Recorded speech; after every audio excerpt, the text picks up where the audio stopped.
چرا باید مکمل آهن با ویتامین C خورده شود؟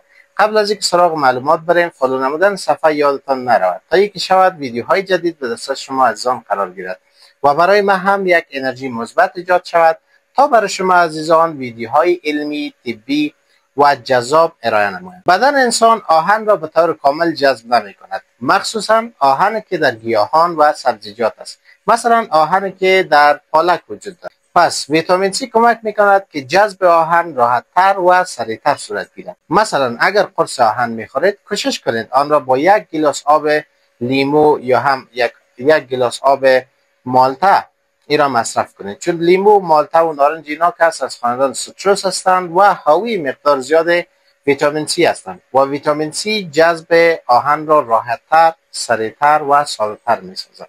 اما دقت کنید که آهن را با لبنیات، چای، قهوه نوش جان نکنید، چون باعث می شود که جذب آهن کندتر صورت گیرد یا به شکل درست جذب نشود. انشالله معلومات مورد پسند شما عزیزان قرار گرفته باشد. تا دیدار بعد، خدا نگهدار.